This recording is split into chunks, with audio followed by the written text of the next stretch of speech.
You know, we talk about national security, and I spent 32 years in the Air Force, and I know about national security.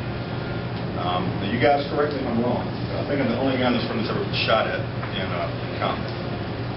I spent a year in Iraq. I fought the first Gulf War, and nobody here wants to talk about war, and nobody here knows about going to war more than I do.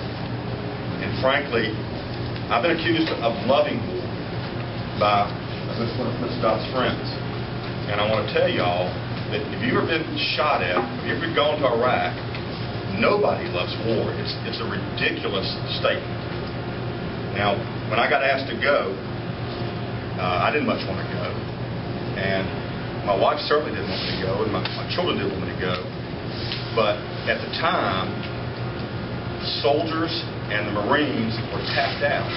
And so Colonel Burton said, okay, well, I'll go.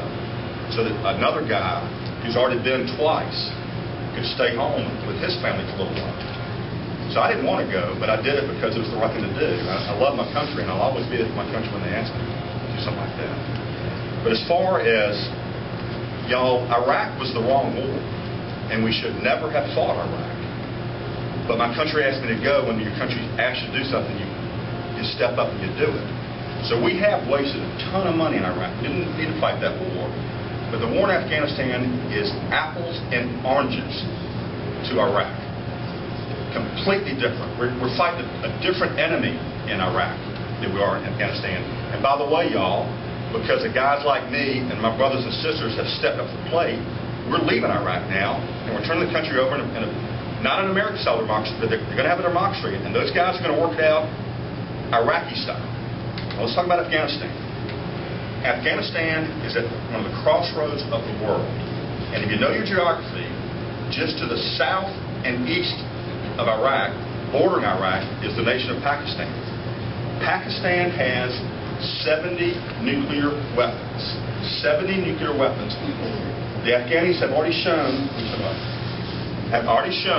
that they are willing to export their nuclear capabilities to countries like North Korea. But now that we're in there helping them, they've stopped that.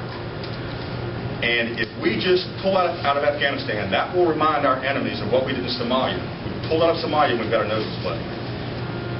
We pulled out of Lebanon, we've got our noses bloody.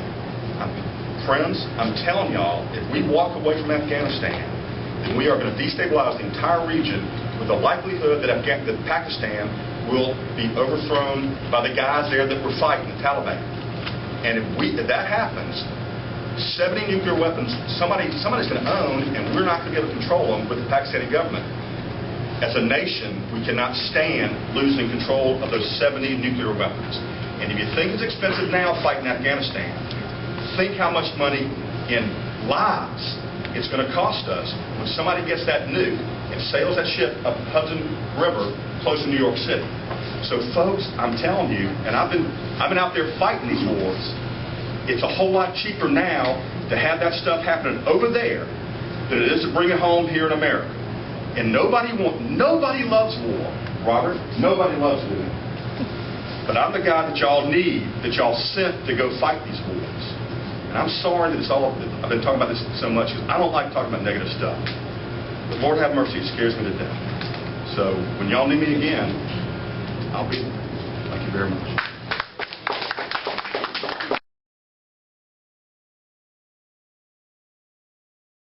George Bush got us fighting in Iraq without anybody else feeling any pain. Now, my wife and my daughters have been without their daddy, without their husband, for months at a time. And I love y'all. Y'all are my people. But unless one of your loved ones has gone to Iraq or Afghanistan, folks, I'm going to tell you that y'all haven't felt the pain that my wife and my kids and my family has felt. I'm emotional about this. Now, if George Bush and Congress had any bit of guts to them at all, they would have said, okay, for national security, we've got to go fight Afghanistan. We've got to do this. And then they would have had the courage to say, folks, what we learned in the first Gulf War was the military families are the ones that are paying the price for this. So instead of just the military families doing all the hard work, the heavy lifting, Folks, we're going to do what we did in World War II. We're going to do what we did in Vietnam. We're going to have to pay for this war. And so I'm telling you folks, sir, if George Bush said you're going to have to pay 5% more on your taxes this year, we're all going to pay a little bit more in taxes, what would have happened is that y'all, all these Republicans would have said, wait a minute, let's talk some more. Maybe we can resolve this thing just by talking. So folks, the French were right. I'm sorry, we should not have gone to Iraq. Afghanistan was the right war. What a lot of people forget, and I'm preaching to the choir, folks, is that the lessons of history have taught us you can't hide behind your oceans. Japanese attacked us in Hawaii. The Taliban attacked us in New York City. Those big old oceans did not protect us. You need to have a very strong national defense, which I know about, to defend us. I'm an airline pilot. We're going to... Remember Christmas? They're still coming after us, folks. They're still coming after us. And a guy like me who's out there every day flying airplanes, I know personally the weak areas in our transportation defense system. Okay, 1 minute. Okay. Now, I'm never going to talk about the weak points in our national transportation system in front of y'all because, well, there may be some really bad person in this room. But I can talk to these things, I can address these things behind closed door in Congress. So I'm telling you, nobody knows how better to keep you safer than me. But the main point of this whole 5 minutes I've been talking about was that George Bush, Dick Cheney, the Republicans who ran Congress, failed us all by not making us all pay for the war when we should have. Now our kids are going to pay for it. And if we had paid for it up front, we would have gone to Iraq in the first place. Thank you all very much.